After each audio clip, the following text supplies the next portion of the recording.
ایک اعرابی مطلب عربی بولنے والا شخص نبی پاک صلی اللہ علیہ وسلم کی بارگاہ میں حاضر ہوا اور عرض کی کہ یا رسول اللہ صلی اللہ علیہ وسلم میں بہت گنہگار ہوں، آپ میرے لیے بخشش کی دعا کریں۔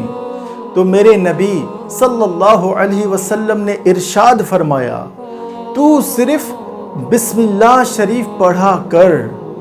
وہ اعرابی مطلب عربی بولنے والا شخص حیران ہو گیا کہ بس بسم اللہ الرحمن الرحیم پڑھوں گا تو کیا اللہ عز و جل میری بخشش کر دے گا؟